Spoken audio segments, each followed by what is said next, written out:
من أعظم النعم التي يسوقها الله سبحانه وتعالى للإنسان هي نعمة المعاناة. الله سبحانه وتعالى يقول: لا تحسبوه شرا لكم بل هو خير لكم، لأن الله سبحانه وتعالى يعلم بأن هذا الشيء الذي أرسله لك بطن الله سبحانه وتعالى فيه خير عظيم، أنت لا يمكن أن تتصل بهذا الخير إلا إذا لمست النفس المطمئنة.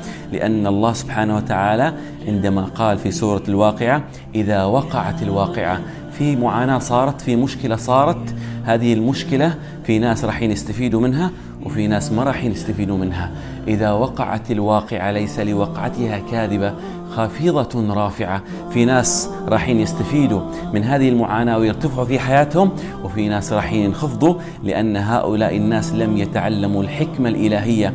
لأن الله سبحانه وتعالى: ومن كل شيء خلقنا زوجين لعلكم تذكرون، عندما قال الله سبحانه وتعالى في سورة الشرح: إن مع العسر يسر.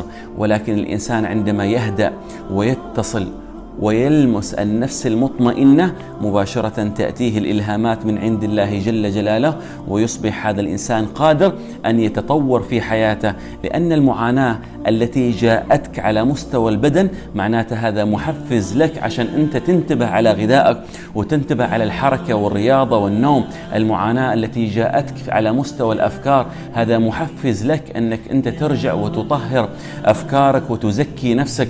المعاناة التي جاءتك في العلاقات الاجتماعية، لولا هذه المعاناة الله سبحانه وتعالى ما راح يهديك إلى أنك أنت تكون إنسان واعي وإنسان مثقف. لأن الإنسان الذي يعيش دور الضحية ولا يلمس النفس المطمئنة، النفس التي بينها الله سبحانه وتعالى في كتابه عندما قال: يا أيتها النفس المطمئنة.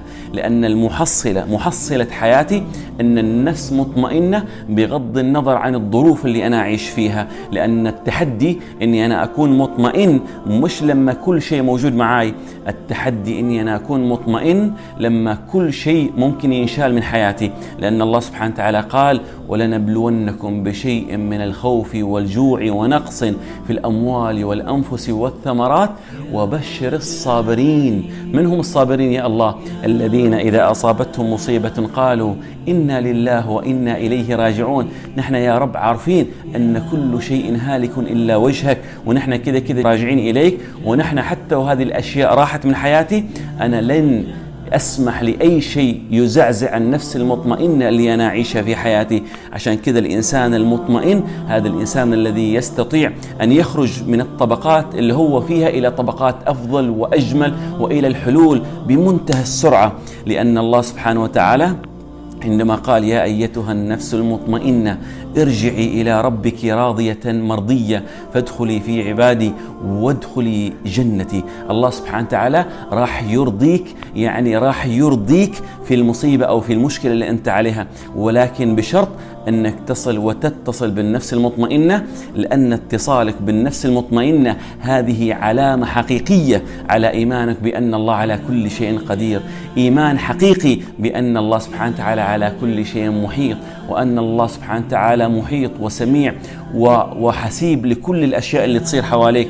ولأنك مؤمن بأن الله على كل شيء قدير، إذن أنا راح أطمئن، لأني أنا عالم أن الله سبحانه وتعالى أراد لي الخير، أني أنا أتطور في المشكلة اللي جاءتني. لأن لولا هذه المشكلة أنا مستحيل أوصل إلى الحلول الكبرى اللي تجنبني العذاب الأكبر.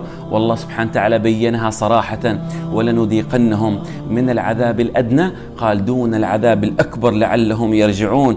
عشان كذا عشان ترجع إلى الله، عشان ترجع إلى الله سبحانه وتعالى، فالله سبحانه وتعالى يسوق لك هذه الابتلاءات حتى تنتبه وتفتح عيونك أن هذه المعاناة نعمة من عند الله جل جلاله، على أساس أنت تنتقل من مرحلة إلى مرحلة أفضل. ولن ينتقل الإنسان إلى هذه المراحل إلا إذا أدرك الحكمة الإلهية وأدرك بأن الله سبحانه وتعالى هو العزيز الحكيم.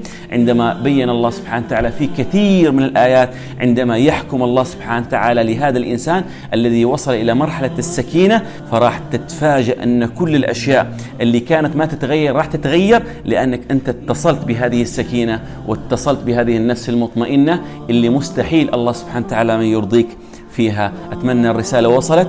أدري أن المقطع ممكن يكون شوي سريع، ولكن رسالة عميقة جدا، وأتمنى أنها وصلت إلى قلبك.